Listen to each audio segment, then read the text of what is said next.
Oui, ça marche. Bien, écoutez, bienvenue pour cette seconde matinée de la 32e édition du Salon international du livre de montagne pour recevoir ce matin les auteurs de l'année, les auteurs qui ont impressionné le jury, on le verra tout à l'heure, et puis les auteurs qui ont été amenés à nous régaler cette année par des récits virtuoses qui nous ont fait partager leurs émotions, les surprises, les éblouissements face à la beauté mystérieuse de la montagne. Beaucoup de ces récits sont des méditations sur l'histoire, sur la marche, sur le regard simple qui invite à voyager dans le temps ou à décrire le présent dans un désir inassouvi, souvent de transmettre ces fabuleux paysages que l'on a reçus en héritage. Alors, nous avons choisi de recevoir donc Zoé Cosson. Zoé Cosson qui signe un premier roman aux éditions Gallimard, un roman intitulé Aulus, et qui est un roman véritablement d'une virtuosité sans égale. On a l'impression que les mots courent comme des petits cailloux dans un torrent. Enfin, c'est vraiment un régal de lecture. Nous avons une habituée du salon, Frédéric Sophie Braise, pour les liaisons périlleuses, publiées dans la collection Terre de France aux éditions des Presses de la Cité. Et ce roman, comme les autres, nous plonge dans l'histoire, dans une histoire qui est assez ancienne, puisqu'elle date du 19e siècle, et elle met en scène des virtuoses de l'alpinisme, puisqu'il s'agit d'héroïnes qui ressemblent fortement l'une à Henriette d'Angeville, l'autre à Marie Paradis. Elle nous expliquera tout à l'heure sa technique de l'Uchronie. Et puis Lionel Cepoloni signe aux éditions Livre du Monde un livre vraiment formidable qui s'appelle Allahabad, promenade dans les Alpes. Et ce livre est un livre extrêmement poétique, mais poétique sans les formules précieuses ou amphigoriques qui souvent plombent un peu le cours des récits. Lionel Cepoloni est vraiment un promeneur infatigable et il écrit le paysage tout près de chez lui et véritablement c'est un livre dans lequel on sent les saveurs de la campagne et où on voit les saisons changer de couleur d'une page à l'autre.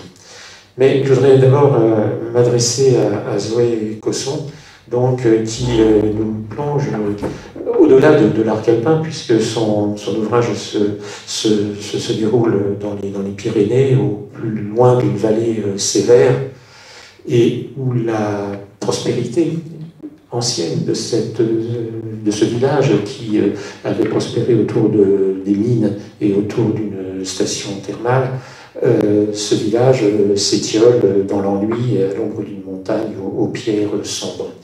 Alors comment est venue l'idée de ce roman? C'est un roman autobiographique, c'est une fiction, c'est des souvenirs d'enfance? Bonjour. En fait, c'est un mélange de non-fiction et de fiction, mais c'est quand même un village qui existe. Et mon père a racheté un ancien hôtel de cette époque thermale quand j'avais 8 ans, donc je lui rends tous les étés et toutes les vacances depuis que je suis petite. Donc je pense que ça part tout simplement d'un attachement paysager pour ces montagnes, pour ce village-là. Voilà, et il y a une forte attention qui est portée à la nature en ce pays perdu. C'est vraiment un regard très, très acéré sur l'environnement, sur les plantes, sur l'eau des torrents, sur les fleurs qui poussent d'un mois à l'autre. On voit vraiment la nature changer d'une page à l'autre, là encore. En fait, je crois que l'idée au début, enfin, je voulais écrire sur les montagnes et sur la marche en montagne, ce qui n'est pas du tout évident. Et puis, petit à petit, je suis redescendue dans le village. Et puis après, j'ai commencé à parler de mon père, de sa tentative d'enracinement un petit peu impossible dans ce village. Et je voulais que l'écriture soit liée à la marche, comme si la narratrice n'avait presque pas de corps, mais qu'elle avait ses yeux qui se baladaient en fait dans le village et se posaient sans nivellement, sans hiérarchie sur les choses, aussi bien effectivement un élément très, très petit du paysage, une église, un personnage, ou la montagne qui devient aussi un personnage en soi. Et donc il y a ce regard qui zoome et qui dézoome, effectivement, sans nivellement. Et puis le style est d'une souplesse étonnante et on voit que les différences de rythme dans le cours du récit permettent de passer d'une page à l'autre, de la puissance à la fragilité de la montagne. C'est une sorte de musique qui change de tempo au fur et à mesure de ce que vous essayez de décrire. C'est drôle parce que j'aurais pas dit souplesse dans l'écriture. Enfin, ça a été très compliqué pour moi d'écrire ce livre. Et j'ai l'impression que c'était plutôt tout le temps de la couture, du rafistolage, de bouger chaque mot, de revenir dessus. Et après, c'est vrai que c'est une structure très fragmentaire qui vient du fait que j'ai aussi écrit en fait chaque partie séparément et ensuite il y a eu tout ce travail de montage. Mais effectivement, il y a un jeu de rythme dans cet agencement des fragments. Et il y a un élément qui est particulièrement intéressant, c'est le déracinement du père qui est citadin et qui vient s'installer dans ce village pour restaurer un hôtel et qui a besoin de temps pour se laisser apprivoiser par les villageois. Oui, c'est pas forcément facile de s'intégrer là-bas. Après, mon père n'est pas citadin, enfin, il vient il a grandi à la campagne, etc. Mais je pense que c'est quand même... les Pyrénées, de manière générale, il y a une forme de méfiance, parce qu'il y a aussi beaucoup de... Enfin, historiquement, voilà, une sorte de lutte contre le pouvoir centraliste. Et je pense qu'ils mettent du temps, effectivement, voire parfois ça n'arrive jamais. Enfin, je pense que quand on ne descend pas, en tout cas, de famille locale, on reste toujours un petit peu un étranger. Et il y a une appropriation du territoire et puis aussi des connexions qui se font progressivement avec les personnes de la vallée. Oui, complètement, parce qu'en plus mon père, du coup, est un petit peu un personnage assez fantasque dans le livre et dans la vie. Et donc il met beaucoup de moyens en œuvre pour créer du lien justement avec les habitants, pour se faire apprécier et trouver sa place. Mais l'enthousiasme des promenades dans ces montagnes qui sont très, très, très douces par rapport à celle-ci, cet enthousiasme est parfois bridé par la montagne qui reste toujours une menace. J'avais envie qu'il y ait les deux côtés en fait dans le livre, c'est-à-dire qu'à la fois, parce qu'en fait Aulus se situe vraiment dans une sorte d'arc de cercle rocheux en fin de vallée, donc dans une sorte de cuvette, avec vraiment les montagnes qui surgissent d'un coup autour. Donc ça peut procurer un sentiment d'enfermement assez fort pour certaines personnes, dont Nicole dans le livre. Mais en même temps, c'est aussi l'échappatoire en fait. C'est qu'on est tout de suite hors du monde, on peut tout de suite partir dans le sauvage. Après, les Pyrénées, là c'est vraiment au pied de la frontière espagnole et c'est quand même pas des collines, quoi. Non, mais quand on arrive dans la chaîne des Pyrénées, quand on vient de Saint-Gaudens, je crois, on voit quand même ces paysages, ces reliefs qui sont formidables, parce que on a l'impression en les apercevant de loin, de collines, mais quand on s'avance un peu plus près, effectivement, dans les il y a des ponts dénivelés parce que Aulus, c'est à 750 mètres d'altitude, et en fait, à vol d'oiseau de la frontière, on doit être à 5 km, et c'est presque à 3000, enfin c'est à 2400, on va dire.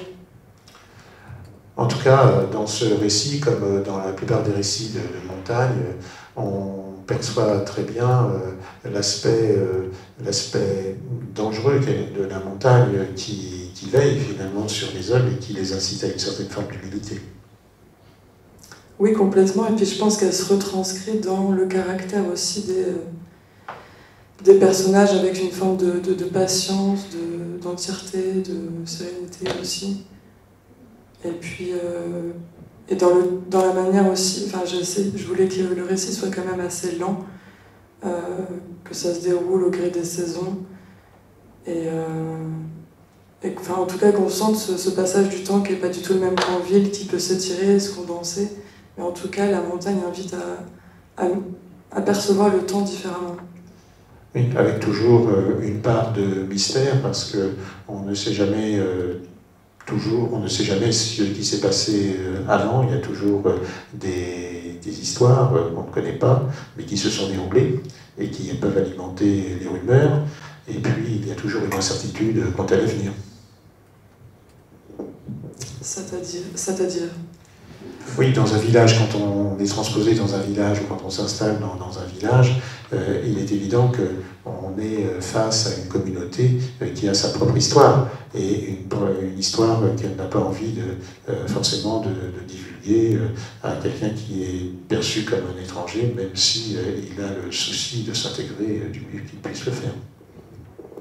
Oui, complètement. Même au sein des familles, on sent qu'il y a des secrets, des choses, comme je le dis, qui remontent parfois à beaucoup, je sais pas, 3-4 générations.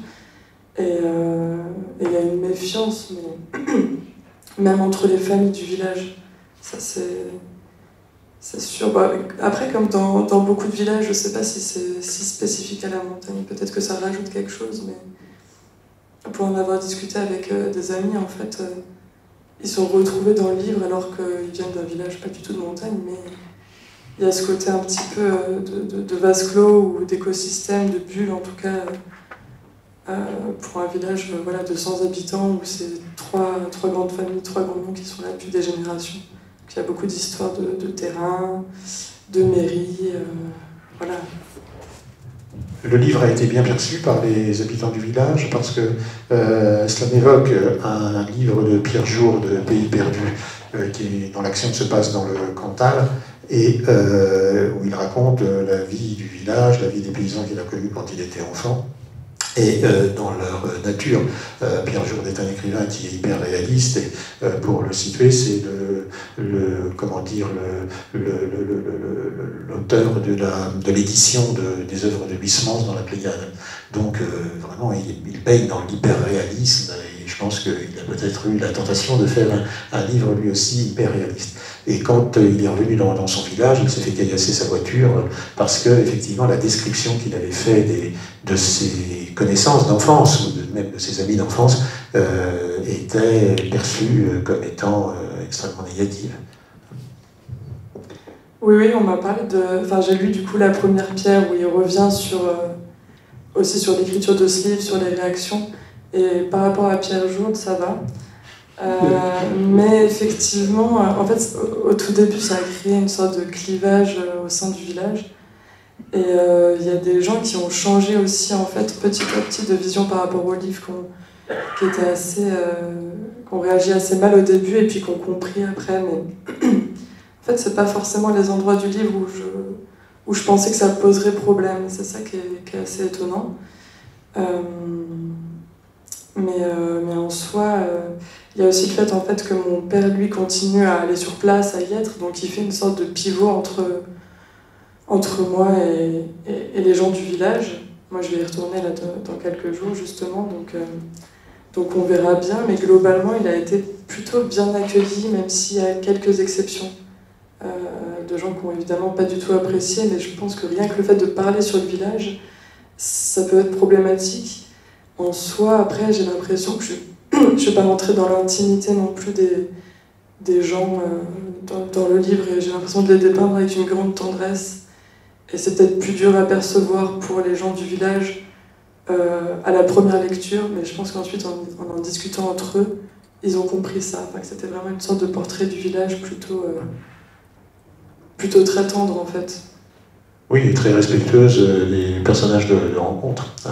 Et en tout cas, je pense que vous n'avez pas besoin de prendre une voiture de location si, si vous y retournez, parce qu'effectivement, c'est très, très sincère et puis très ouvert, enfin, et très amical vis-à-vis des gens du village qui sont vraiment décrits comme des personnes qui ont vécu dans cet endroit où ils ont bénéficié d'un certain âge d'or à une époque.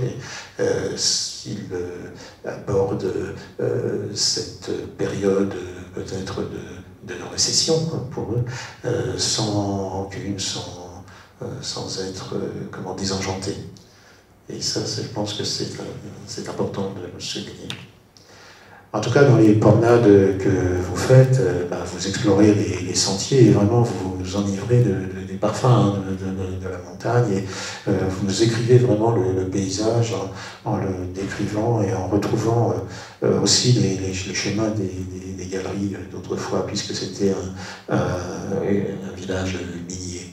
Et puis, vous avez le talent non seulement de contempler, mais aussi d'écouter, de vous imprégner du paysage et surtout du silence du paysage. Et c'est là le point commun avec l'ouvrage de Lionel Cepoloni, Allahabad. Allahabad, ça veut dire partir et rêver. Et en allant lui aussi marcher tout près de chez lui, il s'imprègne lui aussi des paysages. Et il sent, il ressent, il attend, il s'émeut d'un frémissement de feuilles ou d'une silhouette entreaperçue. Et vraiment, sur un style, là encore, extrêmement fluide, je pense que c'est une belle leçon de vie et de contemplation.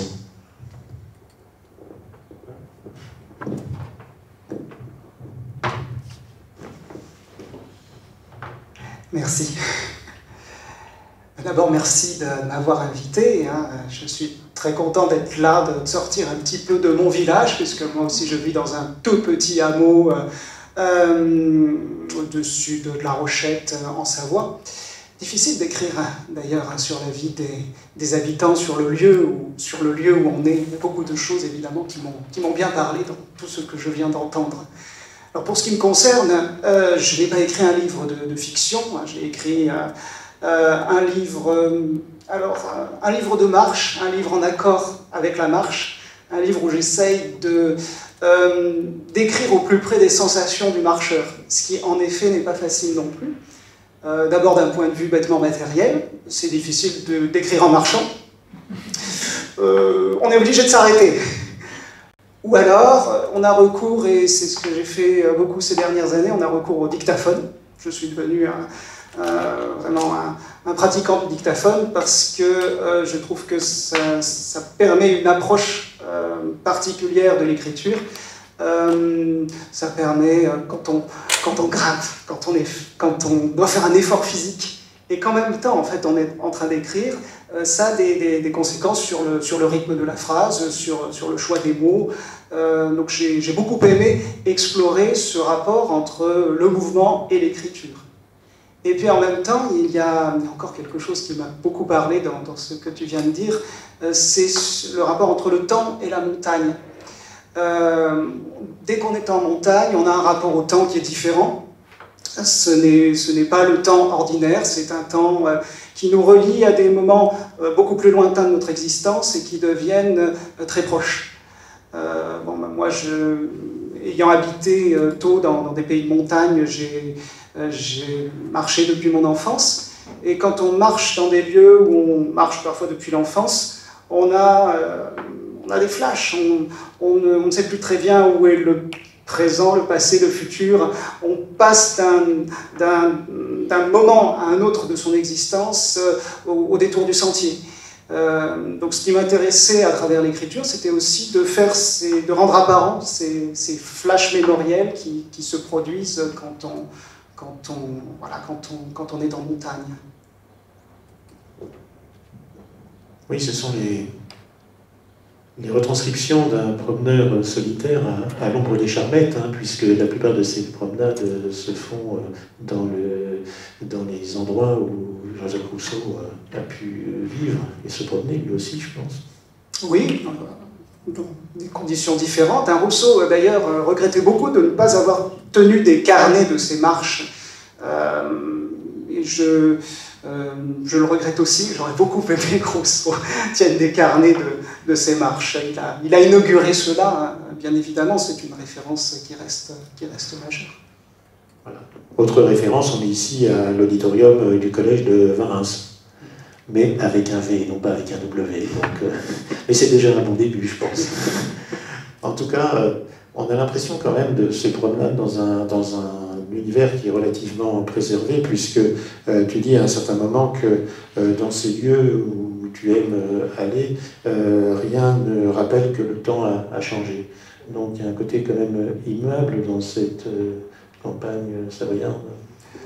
Oui, enfin, on peut en tout cas s'en donner l'illusion. On peut avoir cette impression d'une sorte de permanence à laquelle je suis très profondément attaché. Je pense aussi qu'à travers cette écriture de la marche et de la montagne, c'est à la recherche du temps perdu et de la permanence que je me trouve toujours. C'est amusant parce qu'en fait, j'ai appris assez récemment, j'ai été diagnostiqué autiste il y a quelque temps. Donc je suis en train d'explorer aussi ce lien très fort qu'il y a entre l'autisme et l'écriture. Et les autistes ont un immense besoin de permanence et en même temps, très souvent, une sensibilité aux sensations très forte. Et rétrospectivement, je me rends compte que mes livres sont très autistiques. C'est-à-dire qu'ils sont hantés par cette recherche de permanence et en même temps par les sensations. Que ce soit, alors pour moi c'est surtout les odeurs et les couleurs. Je suis véritablement un obsédé des couleurs et des odeurs. Et c'est vrai que quand on marche en montagne, on est constamment, quelle que soit la saison, ce sont nos sens qui sont avant tout sollicités. Et je me suis rendu compte aussi que c'était quelque chose qui était peu exploré en littérature. Je pense que c'est en train de venir de plus en plus. Je pense que dans les années à venir, on va avoir de plus en plus de livres de marcheurs.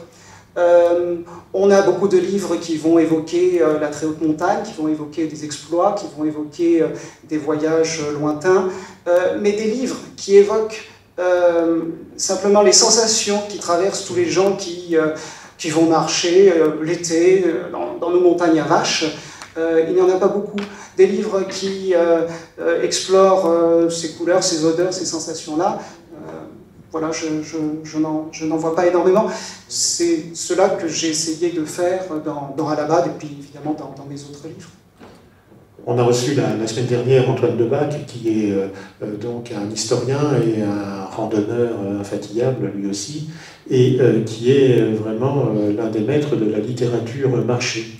Et il a écrit notamment La traversée des Alpes et là plus récemment un ouvrage particulièrement intéressant qui s'appelle Ma forteresse et qui sont ses carnets de voyage à travers le Vercors. Et la distinction entre son livre et celui-ci, c'est que lui marche pour se retrouver dans les pas de ceux qui ont déjà foulé ce territoire. Puisqu'il est historien, ça l'amène à chaque étape à recentrer son parcours dans un contexte historique. Et c'est donc effectivement très instructif, très intéressant. Dans le livre de Lionel Cepoloni, sa démarche est ouverte, mais vraiment sur la nature, pour justement en ressentir toutes les expressions, et tous ces sens sont en éveil. Et c'est ça qui est formidable, parce que c'est extrêmement difficile, je pense, de décrire les odeurs, de décrire ce que l'on voit, parce qu'on revient toujours à peu près sur les mêmes mots quand on ne sait pas faire. Mais quand on est agrégé de lettres, finalement, on a un vocabulaire qui est extrêmement fourni. Donc, on n'a pas du tout cette impression de redite, mais à chaque fois, c'est une découverte nouvelle. Donc, merci. J'ai donc réussi à éviter un petit peu le radotage complet, parce qu'effectivement, le risque, c'est de radoter, c'est de se répéter énormément. Avant Allahabad, je m'étais entraîné avec un autre livre qui s'appelle La route ordinaire, où j'ai écrit plus de 300 pages sur les 15 km qu'il y a entre mon village et l'endroit où je travaille. Et pendant 5 ans, à chaque fois que je prenais la voiture, j'écrivais un texte. Comment arriver à ne pas radoter complètement en faisant... non, je vous dis, c'est de la littérature d'autiste. Hein. Comment arriver à ne pas radoter complètement? Et en fait, moi, l'expérience que j'en ai, c'est que chaque promenade, chaque moment d'écriture est différent. Et donc les mots, les rythmes sont différents. L'état d'esprit n'est jamais tout à fait le même, les conditions météo sont jamais tout à fait les mêmes. Donc je pense avoir développé une sensibilité extrêmement affinée à toutes les variations qu'il peut y avoir. Donc je pense que ça se retrouve dans les textes. Pour le radotage, ne t'inquiète pas, ça viendra. Je te rassure tout de suite. Et en ce qui concerne, elle a encore le style, comme dans le livre de Zoé Cosson, les phrases sont vraiment très, très, très rythmées. Et on a vraiment l'impression que les saisons, oui, changent de couleur, là encore, au fil des chapitres, et que selon que ton humeur, peut-être, ou selon que le climat est apaisé ou au contraire un peu plus violent, et bien justement il y a ce changement de ton, ce changement de rythme, ce changement aussi de perception dans la couleur des fleurs, dans les ombres qui peuvent passer aussi dans les sous-bois, parce que c'est aussi un bestiaire enchanteur, ce livre. Oui, moi j'ai un intérêt naturaliste très fort. Hein. L'ornithologie a fait longtemps partie de mes passions. Donc l'observation naturaliste, c'est vraiment quelque chose qui m'intéresse. Donc j'aime bien, quand je suis en montagne, nommer avec précision les plantes, les insectes, les oiseaux, et que cela se retrouve ensuite dans les textes. Je veux vraiment avoir cette précision-là. Et puis en même temps, moi, je ne fais pas œuvre scientifique, ni historique. Ce qui m'intéresse, c'est d'explorer ce lien entre l'état d'esprit et puis le paysage tel qu'il est vécu. Par exemple, il y a un texte que j'écris 4 jours après la mort de ma mère, quand j'arrive au Revard et que je constate qu'ils ont goudronné tous les sentiers, que ça sent le goudron, avec des lieux à la ronde qu'ils ont un petit peu massacré tout cela. Il est évident que la tonalité du texte s'en ressent. Je ne vais pas forcément évoquer directement à ce moment-là le deuil, mais le deuil va s'exprimer indirectement. Oui, d'un côté, le décor est sublimé hein, par, je veux dire, l'attrait de ces endroits sublimes. Et puis, d'un autre côté, tu restes lucide face à la maltraitance de ces territoires d'exception qui ont été un peu maltraités, saccagés par la main de l'homme, ou bien alors par les imprévus d'un milieu qui reste dangereux, parce que la montagne, qu'elle soit, reste toujours dangereuse. Oui, je ne pense pas avoir un regard naïf. Ce n'est pas un paradis. Les textes restent de toute façon hantés par la conscience du dérèglement climatique, de la crise en cours, par le souvenir que j'ai aussi de la montagne telle qu'elle était quand j'étais gamin. Je vois très bien que quand j'étais enfant, il y avait des bouvreuils partout, des centaines de bouvreuils sur les arbres. Maintenant, quand je vois 5 bouvreuils, je suis très content. Je peux percevoir cela quand même. Donc c'est aussi quelque chose qui reste présent dans le livre. Voilà. Et ce qui est vraiment bien dans ce livre, c'est que le lecteur est épargné de tous les superlatifs inutiles hein, qui parfois plombent un peu les textes de ce genre. Tous les mots sont clairs. Enfin, je veux dire, il n'y a pas de jargon ridicule, ni de formules compliquées. Enfin, je veux dire, ça coule vraiment de source. Et c'est ce qui fait la force de ce récit, enfin de ces récits, puisque ce sont des carnets de promenade qui s'étalent sur plusieurs années. Je pense aussi que cette écriture semi-nomade que j'utilise suscite une forme d'allègement. Pour moi, ce n'est pas tout à fait la même chose d'écrire, comme je le fais d'ailleurs en ce moment, sur un bureau, et puis d'écrire en mouvement. Je pense que vraiment ça s'en ressent à ce niveau-là. Oui, et puis c'est vraiment l'art du flâneur qui est de semer des mots sur son chemin, de laisser grand ouvert son œil émerveillé, comme sur les merveilleux paysages que l'on a en face de soi. Et tout ça avec un cœur très, très déférent, parce que tu es très respectueux de ce que tu vois. Enfin, Oui, je pense être profondément respectueux des gens, des choses, de la réalité sous toutes ses formes. L'œil émerveillé, ça me fait évidemment penser à ce très beau livre de Saint-Nivelle, qui est aussi une référence. Et on parlait hier le matin justement de Saint-Nivelle et du don qu'il avait d'esquisser ces messages. C'est-à-dire que ce n'était pas surligné, c'était vraiment des messages avant-gardistes sur la protection de la montagne, sur l'écologie poétique, on peut dire. Et tout était de couleur pastel et extrêmement fondu, sans en rajouter. Et le message était d'autant plus fort. Et je pense que quand on veut, non pas sublimer, mais quand on veut s'intéresser à la nature telle qu'elle est, je pense que ce livre, Allahabad, est important dans la mesure où il relate de la montagne, de la campagne, de la moyenne montagne à l'état pur, sans qu'il soit obligé de surligner un peu les choses, mais c'est vraiment très simple, très doux. Et c'est un texte qui, effectivement, est en écriture ce que Saint-Nivelle peut être à l'illustration de montagne, c'est-à-dire quelque chose sans en rajouter. Oui, puis Saint-Nivelle est vraiment quelqu'un qui a réhabilité aussi la description littéraire. Il en parle merveilleusement dans les Émerveillés, justement. La description littéraire, elle permet de voir. Et je pense qu'à l'heure actuelle, on a terriblement besoin de réapprendre à voir, réapprendre à sentir. Ça n'a pas grand sens de parler d'écologie si on n'est pas capable d'avoir avec le monde qui nous entoure un rapport un tant soit peu riche, sensible. Si on se promène dans la montagne qu'on ne voit rien, c'est quelque chose de morbide. Donc je pense que l'écriture peut permettre cet apprentissage, ce réapprentissage-là. En tout cas, c'est un très beau poème en prose qui est à la fois élégant et fluide et qui nous incite à porter un regard sur notre environnement, un regard à la fois respectueux et curieux. Alors là, on change d'époque et de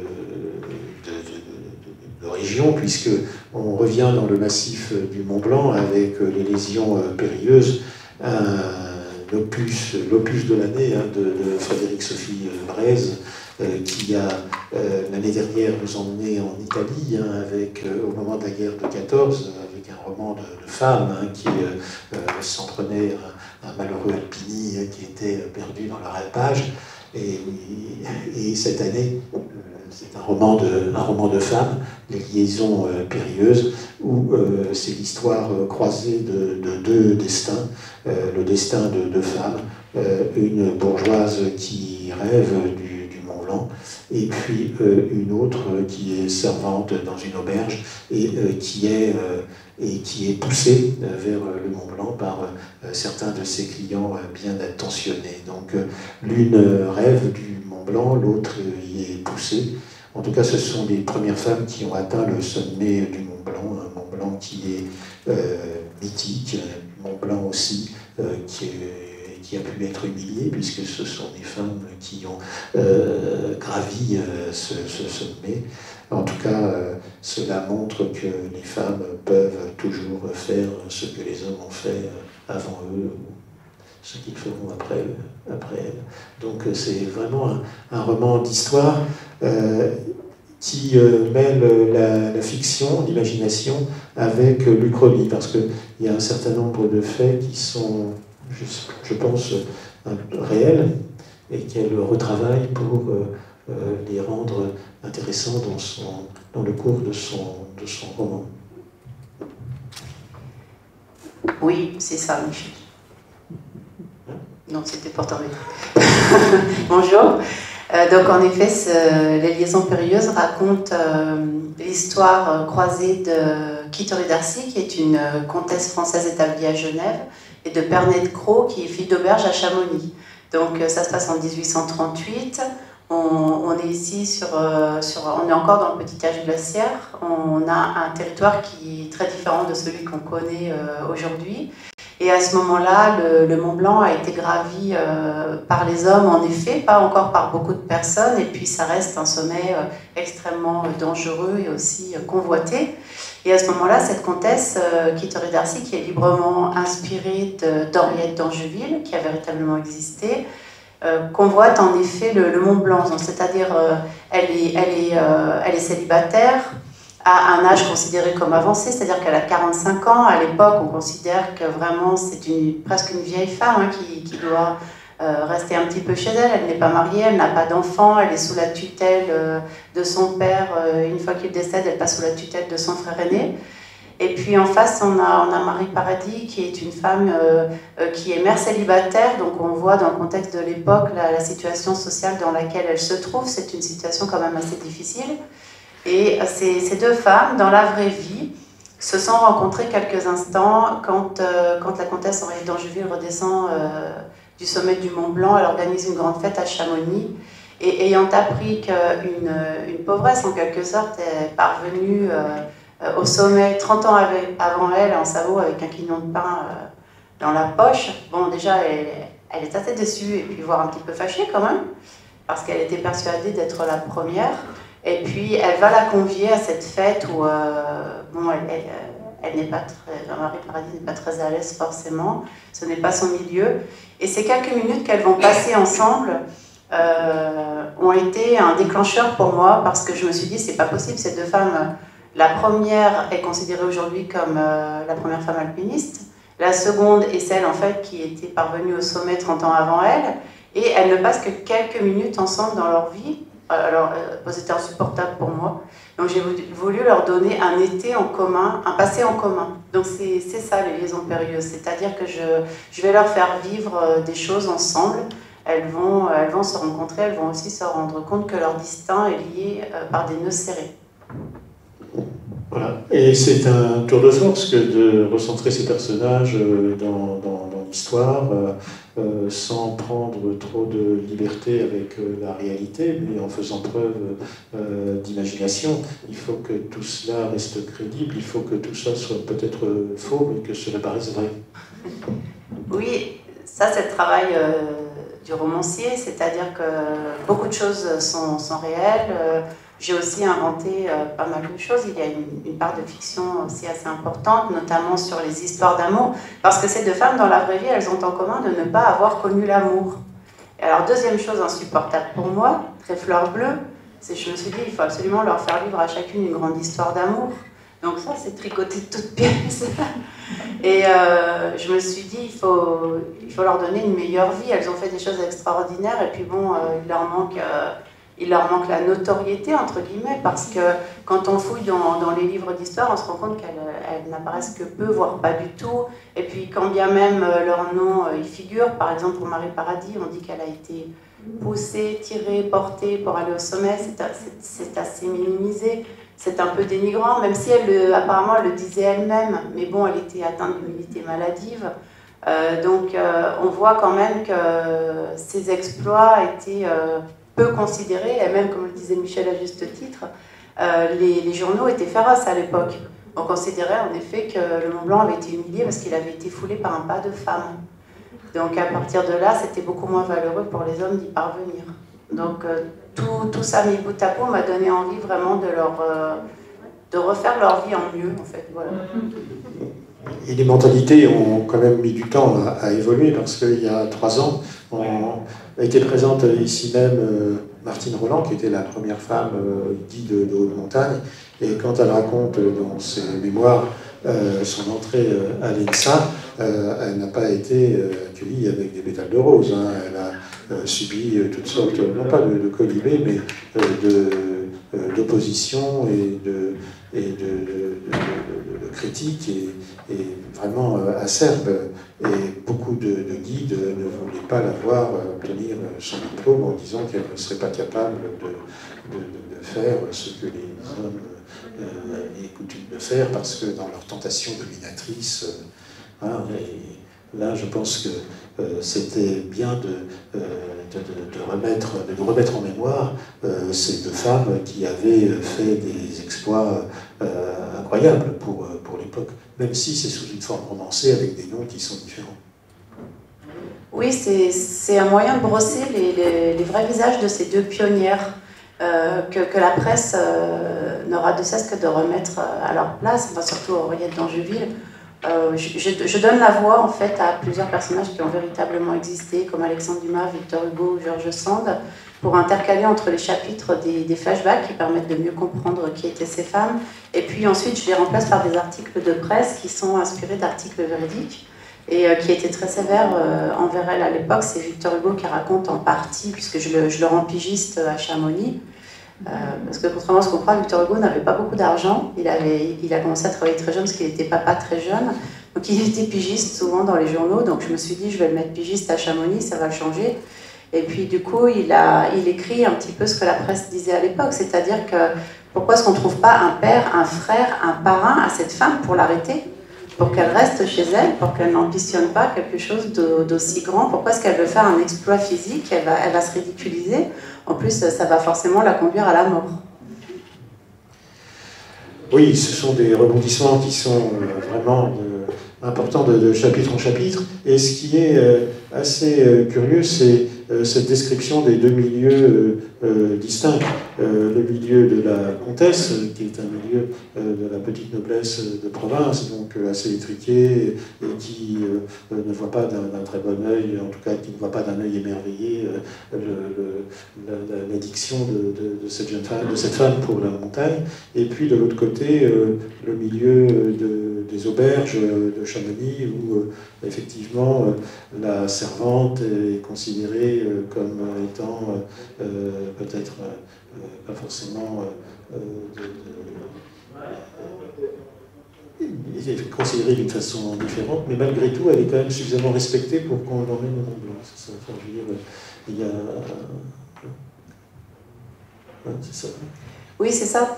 En fait, l'aristocrate est dans un milieu mondain, on va dire. À Genève, elle court les antiquaires, elle fait des collections, elle va au bal, elle va énormément au bal, et ça devient d'ailleurs un petit peu ridicule pour elle, parce que plus elle prend de l'âge, plus elle est seule au bal, plus elle est mal à l'aise. Donc elle se demande un petit peu quelle trace elle va laisser sur cette terre, puisqu'à l'époque, la trace, c'était un mariage, c'était des enfants. Et c'est comme ça qu'elle s'entiche du Mont Blanc. Mais la réalité, au départ, quand elle est gosse, elle est dans une fratrie, elle a des frères uniquement, et elle crapahute pas mal, elle crapahute dans l'Ain, elle crapahute un peu ici. Donc c'est déjà pas une petite fille comme les autres, hein. Elle tâche ses robes, elle les déchire, bon, elle grimpe aux arbres. Donc après, évidemment, elle ambitionne un peu les sommets. Elle va quand même faire les écrins aussi.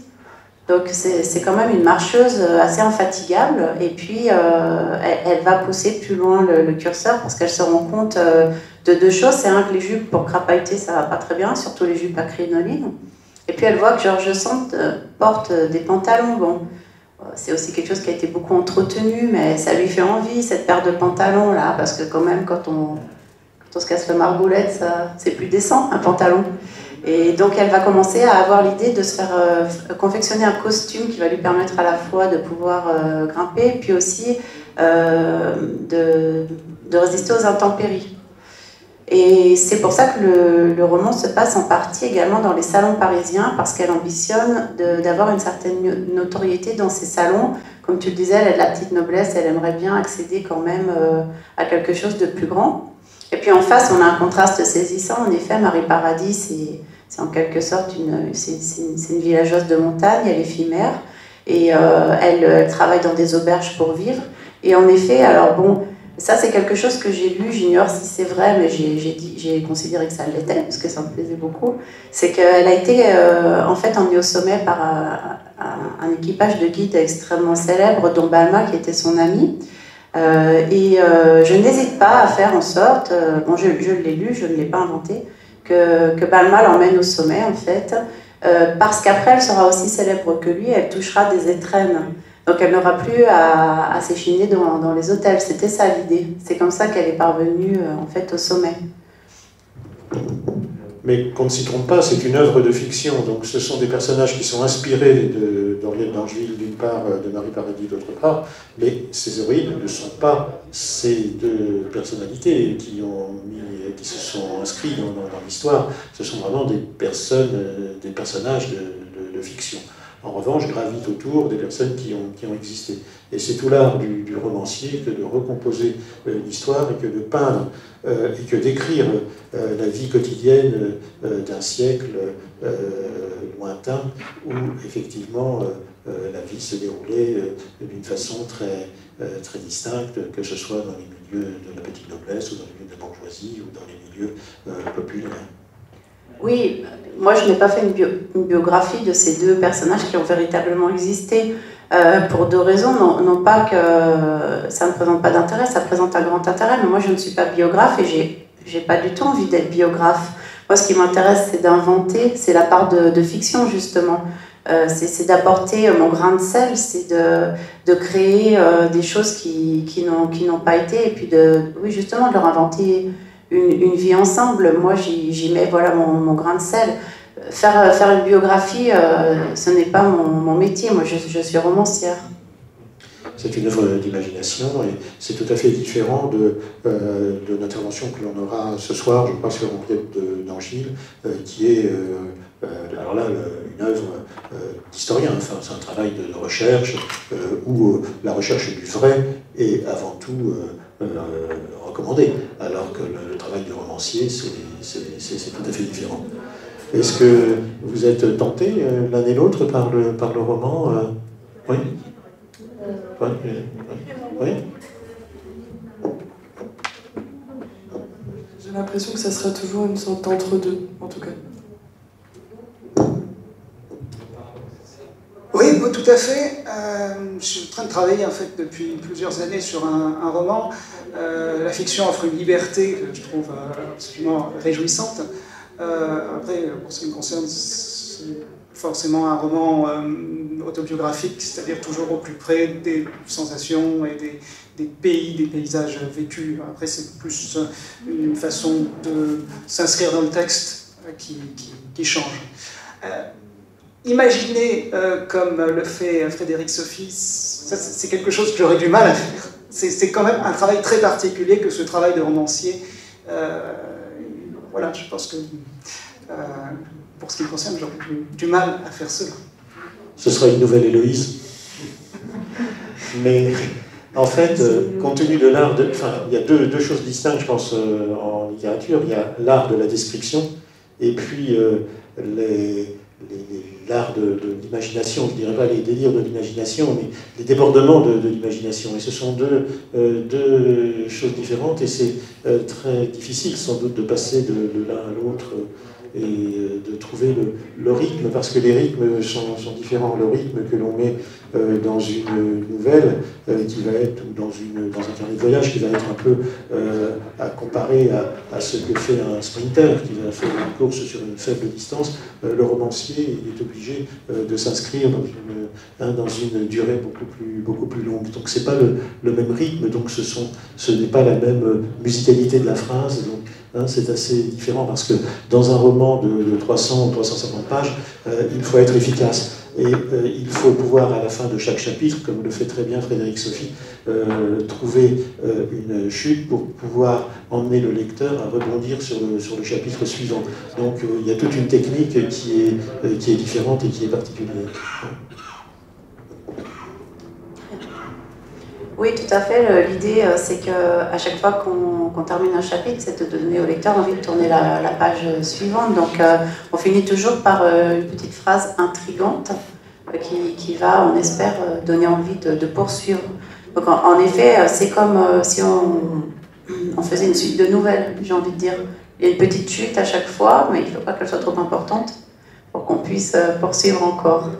Il ne faut pas que ce soit trop décousu et il ne faut pas que, on devine la fin trop vite. Il faut qu'il y ait quand même toute une trame romanesque et voilà, c'est du travail de professionnel, mais là maintenant, après 5 ou 6 livres, effectivement, Frédéric Sophie Braise est vraiment passé parmi les auteurs qui comptent dans cette littérature de Terre de France, dans cette littérature de territoire, et ça me permet aussi d'évoquer la mémoire de Patrick Brosset, qui était aussi un auteur de ces collections où on met en scène des personnages qui évoluent dans la moyenne montagne à différentes époques de l'histoire, et Patrick Brosset nous a quittés le mois dernier, ou il y a 2 mois, et vraiment, je pense qu'on peut avoir une pensée pour lui, parce que c'était un ami fidèle et un auteur très, très talentueux. Le temps passe, mais je voudrais quand même souligner la présence des auteurs qui ont été primés cette année. Donc, on va commencer par Céline et Julie Gaillard, qui peuvent venir présenter leur livre. Donc, elles ont eu le prix du Pays du Mont Blanc, qui a, pour un roman dont l'action se passe en Afghanistan. Alors l'Afghanistan est un pays de montagne qui est bien loin de l'arc alpin, mais avec quand même des connexions, puisque cet après-midi nous aurons le colonel Maillet, qui est le patron du 27e BCA, qui a fait une partie de sa carrière en Afghanistan et qui en parle très bien, et demain, Olivier Weber parlera de ses voyages lui aussi en Afghanistan. Donc, pourquoi avoir choisi l'Afghanistan comme lieu de l'action de ce premier roman? Donc, on a choisi l'Afghanistan au départ parce que notre livre, c'est surtout une histoire de famille et sur la beauté des liens que chaque personnage de la famille entretiennent les uns avec les autres. Et donc, l'Afghanistan, c'était une façon pour nous de sublimer encore davantage ces liens. La difficulté de vivre en Afghanistan, puisque notre roman, ça se passe en 2010, donc dans une période qui est encore une période de conflit, de guerre, et donc les personnages ont un attachement très très fort les uns avec les autres, et donc la guerre permet de sublimer encore plus l'amour qu'ils portent les uns aux autres. Et autant comme on était dans la douceur avec les livres de nos invités, autant comme on est là dans un monde de violence. Oui, l'Afghanistan fait malheureusement partie des pays où on dit que les sociétés sont brutalisées, c'est-à-dire qu'elles vivent depuis tellement longtemps dans un climat de violence et de guerre que des actes qui à nous paraissent insensés, d'une extrême violence, sont presque banalisés dans ces pays-là. Et c'est vrai que l'histoire de notre famille se passe dans cette situation-là.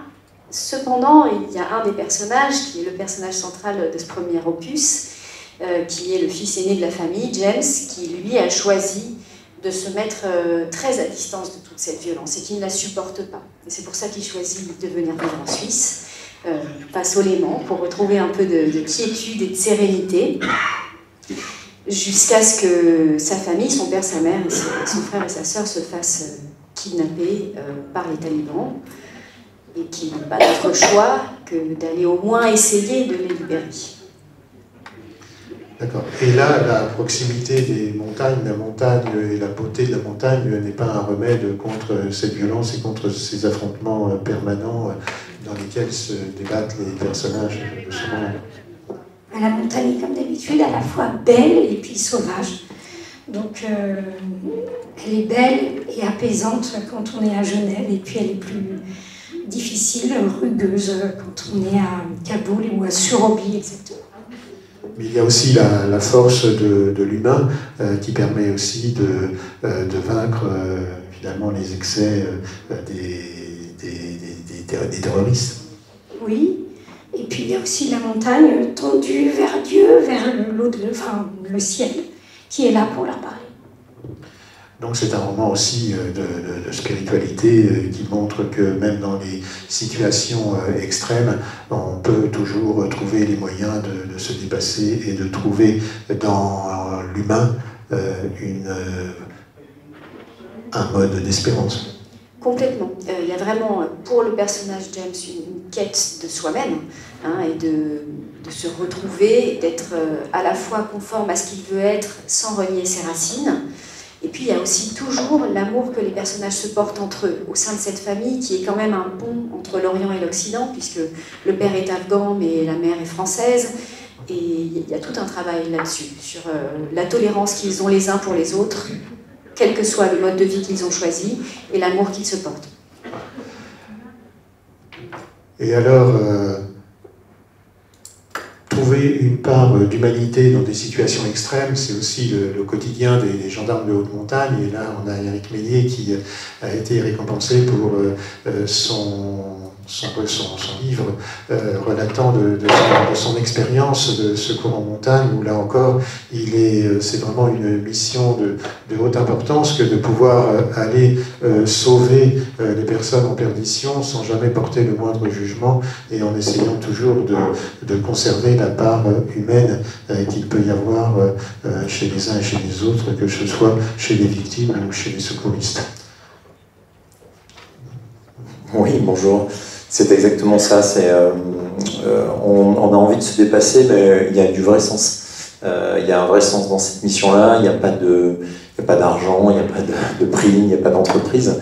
Et on fait ça parce que ensemble, il y a 5 personnalités à bord de cet hélicoptère. Il y a un pilote, un mécanicien, il y a des expertises différentes, avec un médecin et 2 autres secouristes. Et ensemble, il faut allier les expertises et les forces et les faiblesses de tout le monde pour mener à bien les missions. J'ai essayé de mettre en avant un petit peu le côté humain, parce que c'est le plus important pour nous, c'est ce qui nous fait nous déplacer. Il y a toujours un blessé, il y a toujours une personne qui attend.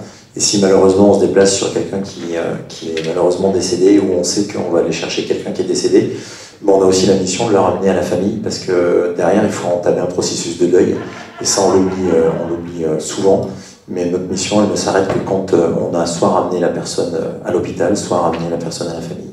Et c'est très difficile parce que de temps en temps, il y a un discours qui m'avait le plus marqué. On a mis 3 jours pour récupérer le corps d'un jeune homme qui était happé dans un siphon, dans un canyon. Et tous les soirs, je rentrais, je dormais pas parce qu'on touchait le jeune homme, mais on n'arrivait pas à le sortir. Et la famille était en haut et j'avais l'impression d'une mission qui était en échec et de ne pas pouvoir ramener ce corps à ses parents.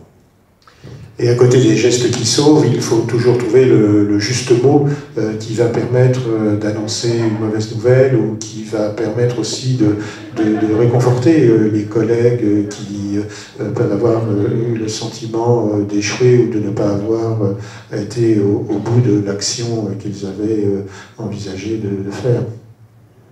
On a une thérapie de groupe, pour l'appeler comme ça, qui est la pause café du matin. En fait, quand on n'est pas de permanence ou qu'on arrive à se réunir, la pause café permet à tout le monde le matin, les jeunes recrues qui viennent d'arriver, les anciens, de pouvoir communiquer. Et on arrive toujours avec son sac à dos, avec ce qu'on a pu voir les jours précédents. Et on arrive à déballer un petit peu, et à chaque fois on a des réconforts des anciens qui nous disent « mais je l'ai déjà vécu ». Voilà comment j'ai fait, etc. Et on a plein de petites bricoles, de petites thérapies de groupe. Au moins, on peut poser notre sacerdoce sur la table et avoir un retour des anciens qui nous disent « mais on l'a vécu et on est toujours là, donc ne t'en fais pas, tu vas t'en sortir ». L'inconvénient, c'est de temps en temps, on repart avec les problématiques des autres, mais de temps en temps, c'est plus simple à gérer le puzzle des autres que le sien.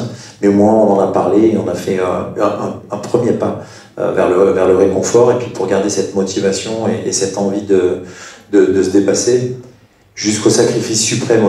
On fait toujours tout pour pas que ça arrive, mais on sait aussi que c'est les règles du jeu, malheureusement.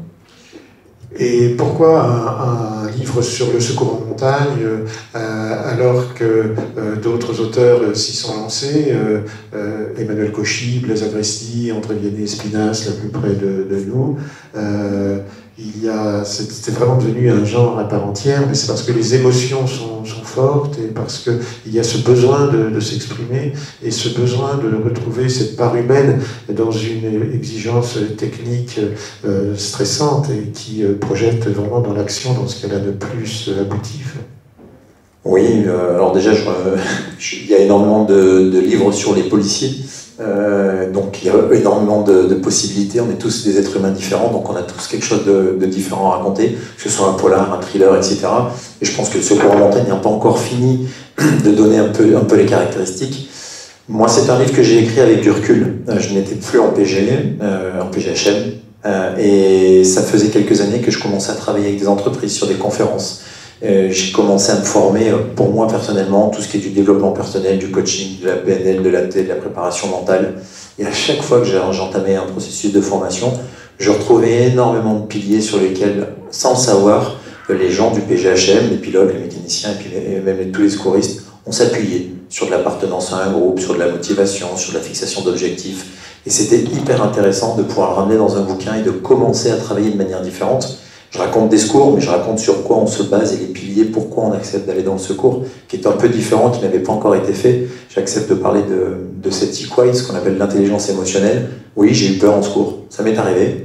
Aujourd'hui, c'est assez complexe dans ce milieu-là d'accepter de dire qu'on a eu peur, mais je pense que l'émotion et la peur est la porte d'entrée des émotions, et si elle est bien gérée, pardon, on va aller chercher, on va développer un peu notre cerveau pour mieux analyser, pour mieux comprendre. C'est ce qui nous différencie un peu du monde animal. Donc c'est hyper important de se dire de temps en temps, oui, on a eu peur, on a eu de l'appréhension, qu'on a vite transformé derrière, mais aujourd'hui, je pense que le côté humain, il passe forcément par les émotions. Tout à fait. Alors la plupart des récits se passent en haute montagne. Est-ce qu'il arrive parfois d'aller secourir un promeneur solitaire qui s'est fait piquer par une vipère, ou bien alors quelqu'un qui est tombé dans un torrent, ou bien alors une randonneuse en crinoline qui s'est pris les pieds dans le bas de sa robe en montant la voie normale du Mont Blanc?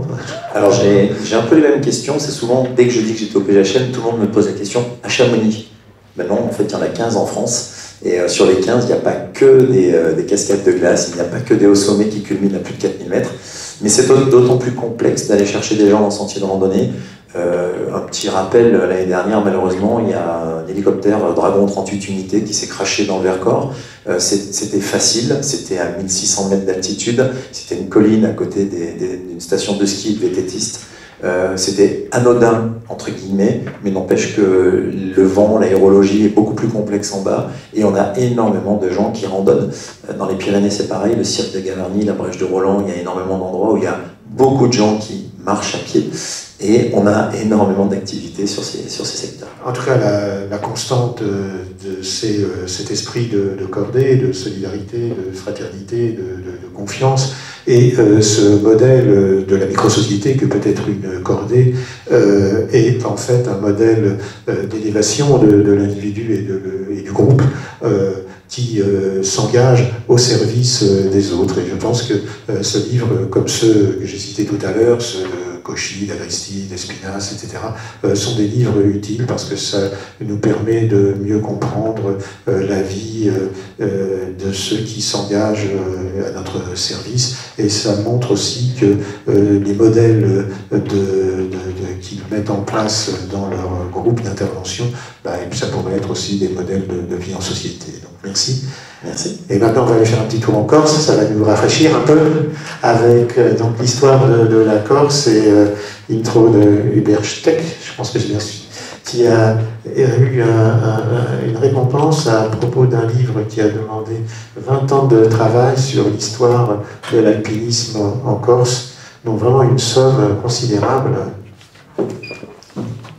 qui nous invite à nous plonger dans une histoire fabuleuse, mais qui nous incite aussi à peut-être aller randonner sur le GR20, si tant est qu'on fasse attention aux vaches furieuses qui sont un peu facétieuses sur ce chemin de grande randonnée. Oui, bonjour.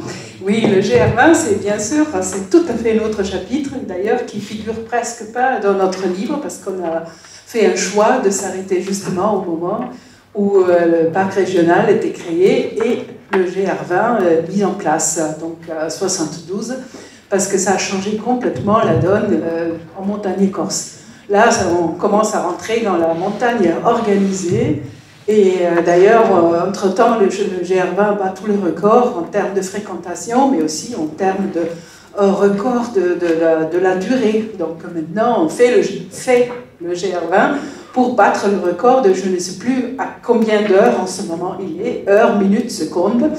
Donc ça, c'est une vue, une optique de la montagne qui est totalement et diamétralement opposée à notre intérêt pour la montagne en général, et Corse en particulier. Donc on s'est occupé des premiers récits écrits en 1852 sur la montagne corse et s'arrêter en 1972. Et ce qui nous a vraiment séduit dès le début, c'est que d'un côté, c'est une histoire très internationale, l'histoire de l'alpinisme en Corse, et d'autre part que c'est une histoire qui n'est pas du tout écrite. Donc on trouve dans ce livre qui réunit 1040 photos et illustrations, 99, quelques sont pas encore publiés, sont inconnus parce que ça vient soit des archives vraiment privées, soit d'archives de musées, etc. C'était jamais encore sorti de leur boîte. Donc ça nous a particulièrement tenu à cœur de rendre visible cette histoire internationale du développement de l'alpinisme en Corse. Avec une iconographie vraiment très soignée, hein, une qualité d'édition qui est vraiment tout à fait remarquable. Et je voudrais rapprocher cet ouvrage du livre de Gilles Modica, qu'il a présenté l'an dernier à ce même salon du livre de Passy, et qui lui traite de son parcours du GR20 d'une façon plus aventureuse, mais qui montre que effectivement la montagne corse n'est pas seulement une montagne à vaches, c'est aussi une véritable montagne avec ses dangers et puis aussi sa grandeur. Oui, c'est vrai que je connais le GR20 de ma propre expérience, je l'ai fait en solitaire une fois, il y a un certain nombre d'années, avant qu'on pouvait se ravitailler, etc. Donc j'avais vraiment porté du début à la fin tout ce qu'il me fallait pour ces 12-13 jours, sur le dos, donc ça faisait au début presque 25 kilos, et à l'arrivée à Calenza, ça faisait 17 kilos quand même, sans tente. Et ce qui nous a intéressé surtout, c'est pas que nous, on raconte cette histoire, mais qu'on laisse la parole à ceux qui l'ont vécu, parce que qui pourrait mieux le lire qu'eux-mêmes? Donc on s'est appuyé sur 350 récits qu'on a retrouvés dans les différentes bibliothèques alpines à travers toute l'Europe, en 5 langues d'ailleurs, et qui pourrait mieux raconter tout ça. Donc le livre est vraiment majoritairement composé de leurs récits. Il y a 1200 citations ou extraits de leurs récits. Et dernière petite chose, ce qui me semblait très important, c'était qu'on puisse commencer à lire le livre à n'importe quel endroit. Donc il y a beaucoup de renvois, si on s'intéresse plus à un sujet à un autre, et qu'elle soit un peu aussi ludique à lire avec plein d'anecdotes de ces montagnards, parce que pas seulement que c'était des gens très souvent évidemment très aisés, mais aussi très éduqués, très littéraires, ils savaient très bien écrire, décrire, regarder. Ce que disait Lionel tout à l'heure, à quoi ça sert si on parcourt la montagne sans voir? Donc ce qui est un peu le danger aujourd'hui, pas seulement en Corse, bien sûr, c'est que ce souci de battre le record, le regard sur la montre, etc., prime sur la capacité de regarder, de voir, de sentir, et aussi de rentrer en rapport avec les habitants. Hein. Donc à l'époque, on ne pouvait pas être au rendez-vous avec le guide, telle heure, tel endroit, et après, hop, on s'en va, mais il fallait tout organiser. Il fallait d'abord déjà voir comment on pouvait arriver dans ces contrées vraiment reculées, au fond des vallées. Il fallait, dans les villages, demander à qui on pouvait peut-être louer un âne ou deux, etc. Donc c'était plein de rapports avec les gens. Et eux, ils savaient très bien décrire tout ça. Donc le livre est plein de ces récits, aussi bien sur la Corse que sur la montagne. Un livre écrit avec Joël Jonin, on peut citer, et c'est un très beau regard sur la Corse et sur les Corses. Et donc, je vous remercie de votre attention, mais je voudrais demander quand même un petit mot de conclusion à nos amis qui nous ont fait partager leur goût de l'environnement, de la montagne. Et, non, mais je...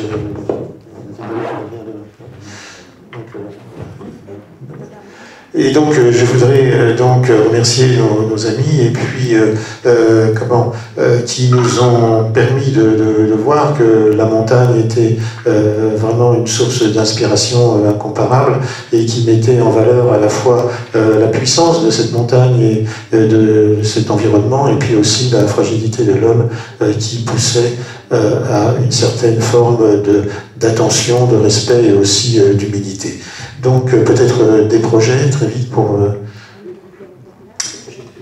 Oui, il est un petit peu inspiré d'ailleurs de la Corse. Ça a commencé en Corse.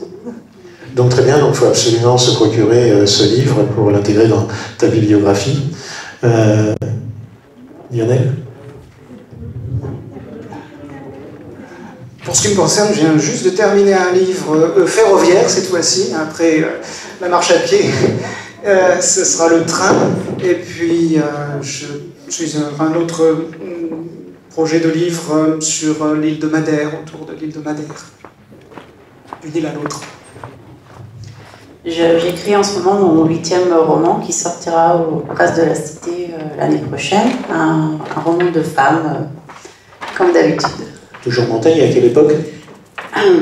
Alors, à partir de 1914, jusqu'à les années folles, et un pied à la montagne, bien sûr.